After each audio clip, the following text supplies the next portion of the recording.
గత ప్రభుత్వ హయాంలో అమరావతిని పోలవరాన్ని భ్రష్టు పట్టించారని ఆరోపించారు ఏపీ సీఎం చంద్రబాబు.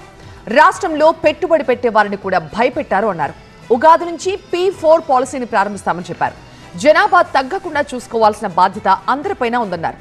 తప్పులు చేసే వారి విషయంలో కఠినంగా ఉంటామని హెచ్చరించారు సీఎం. అమరావతిని సర్వనాశనం చేశారు, భ్రష్టు పట్టించారు. పోలవరం ఆంధ్రప్రదేశ్కు ఒక లైఫ్ లైన్, జీవనాడి. అలాంటి అమరావతి పూర్తిగా అంటే పోలవరాన్ని గోదావరిలో కలిపేశారు. ఎవ్వరికి ఫ్రీడమ్ లేకుండా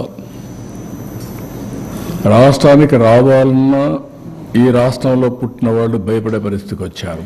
ఇంట్లోనే పుట్టగొడుగులను పెంచుతూ నెలకి 1,00,000 వరకు సంపాదించవచ్చు.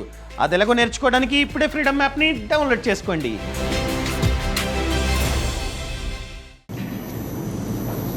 ఈ రాష్ట్రంలో పుట్టి ఇక్కడ ఇండస్ట్రీ పెట్టాలి అని పెట్టిన వాళ్ళు వేరే రాష్ట్రాలకు పారిపోయే పరిస్థితికి వచ్చి తరిమేసే పరిస్థితికి వచ్చారు. ఒక పవర్ సెక్టర్ రిఫార్మ్స్ తీసుకొచ్చి, అందుకే ఎన్నో సందర్భాలు చెప్పాను, పవర్ సెక్టర్ రిఫార్మ్స్ తీసుకొచ్చి రాష్ట్రానికి వెలుగులు ఇచ్చాను. నేను అధికారాన్ని కోల్పోయాను.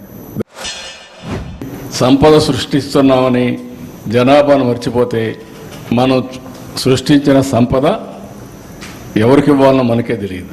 కడాని శ్మశానంగా తయారవుతుంది.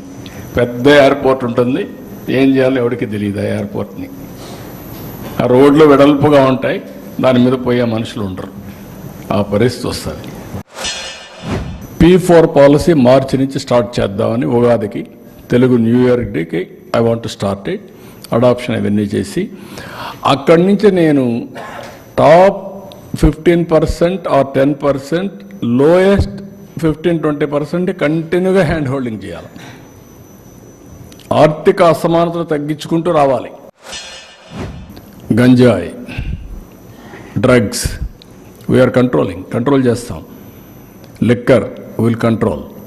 ఏదైనా సరే అవతల వాళ్ళు చేసిన తప్పులన్నీ కంట్రోల్ చేసి లా అండ్ ఆర్డర్ మెయింటైన్ చేసి, మళ్ళీ కావాలని చేస్తే మాత్రం ఎవ్వరిని వదిలిపెట్టాం.